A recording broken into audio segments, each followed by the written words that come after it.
We're joined now by Emily Schrader, CEO of Social Light Creative and social media activist here. You've probably seen her. I think you definitely have more viewers than I do on a daily basis here, Emily. So you're the known commodity here in the studio right now. But I know this is your realm. In other words, you know a lot about the power that social media can wield. I mean, I've seen you combating that when it comes to the conflicts around here.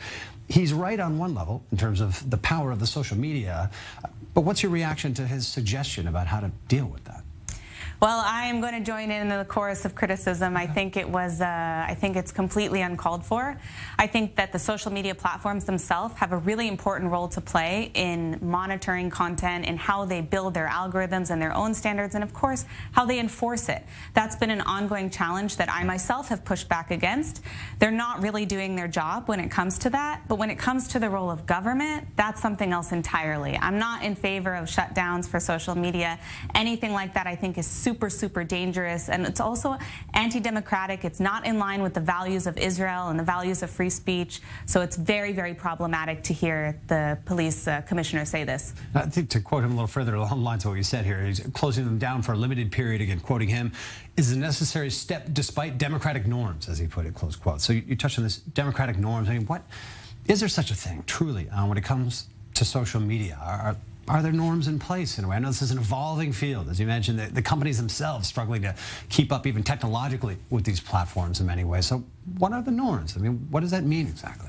I mean, I think the democratic norms that he's speaking about are free speech, of course, and free expression. And this is something that should be protected. Now, the issue with social media is that it can spiral out of control. And when we talk about free speech, we're talking about a marketplace of ideas where you have one side and you have another side and you're able to debate. Unfortunately, that doesn't always happen with social media because you have too much of one side or you have a lot of extremism on another side that is sometimes aided by algorithms when you get in an echo chamber and you only hear people who agree with you.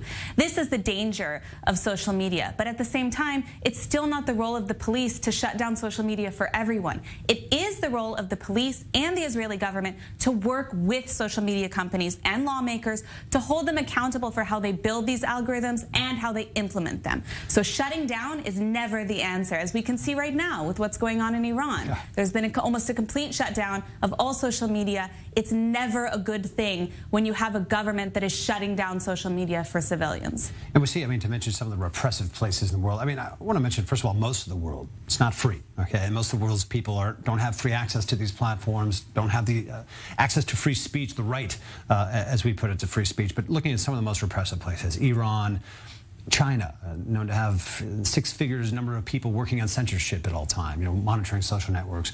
Russia, a lot of this happening now. Is that the future of these platforms, to be controlled by these sort of overpowering figures, or can the beacons of freedom in the world, can they win in this fight on social media? I mean, who has the power ultimately in this world of social media? I mean, I think when you're speaking about social media platforms, they operate a little bit differently. Obviously, Twitter and Instagram/Facebook Meta now is going to be different because they're American companies originally. So there is a level of expectation for free speech and free expression that might not exist on a platform like TikTok, for example, which has had numerous problems with their algorithms and how things are removed. I myself had a video about free speech, ironically, removed by TikTok, which of course wasn't removed on any other platform. I do think that the social media platforms are falling short, all of them, when it comes to protecting free speech or removing the speech that actually should be removed, which I would argue is only in direct incitement to violence, not necessarily hate speech. That's a gray area. I mean, again, you're talking about what should or should not be allowed on these platforms. We see the U.S. wrestling with that in so many ways when it comes to politics. The former president, I mean, you name it, this has been a sticky ground here. Another layer to this, though, and I think we sort of touched on it, cybersecurity people will say that there's a massive amount of misinformation, fake news, to draw back on a term that was used a lot during the former presidency there. How is that, how do we know? How do we trust what we're looking at in social media, essentially, that it's not a government bot putting something in front of us?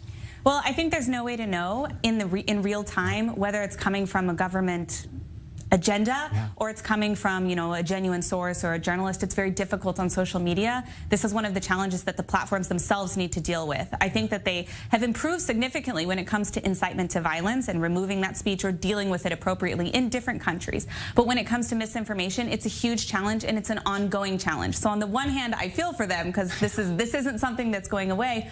On the other hand, a lot more needs to be done in order to monitor that and adapt their algorithms to be able to identify things that are incorrect, or at least flag them so that people are aware, hey, this hasn't been confirmed, we're not really sure about this yet. Before you judge and decide, double check a different source. And is this being more driven ground up, top down? You mentioned, you know, these companies themselves with the algorithms trying to bring in technological aspects, in other words, to sort of govern this, control it in some ways.